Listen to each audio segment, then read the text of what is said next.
আল্লাহ পাক যখন দেখলেন যে মুহাম্মদ সাল্লাল্লাহু আলাইহি ওয়াসাল্লামের উপরে নাজিলকৃত বিধানের প্রতি তাদের অনীহা এবং তারা সন্দেহ সংশয় করতে লাগলো, তখন তিনি বললেন, তোমাদের এই সংশয় এবং সন্দেহের যদি চূড়ান্ত দাবি তোমরা প্রমাণ করতে পারো, তাহলে আল্লাহকে বাদ দিয়ে পৃথিবীর সবাইকে ডাকো, আর আমার মতো নাজিলকৃত একটি সূরা তোমরা তৈরি করে দেখাও।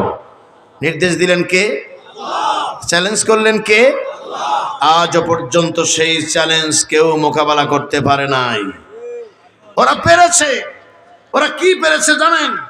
ওরা পেরেছে এটা, ওরা চেষ্টা করেছিল কোরআনের আয়াত মাঝে মধ্যে থেকে বাদ দিয়ে বিভিন্ন প্রকাশনীর মাধ্যমে এ জাতির মানুষের কাছে ভুল কোরআন শরীফ পরিবেশন করার জন্য, কিন্তু তারা পারে নাই। তার কারণ কি জানেন?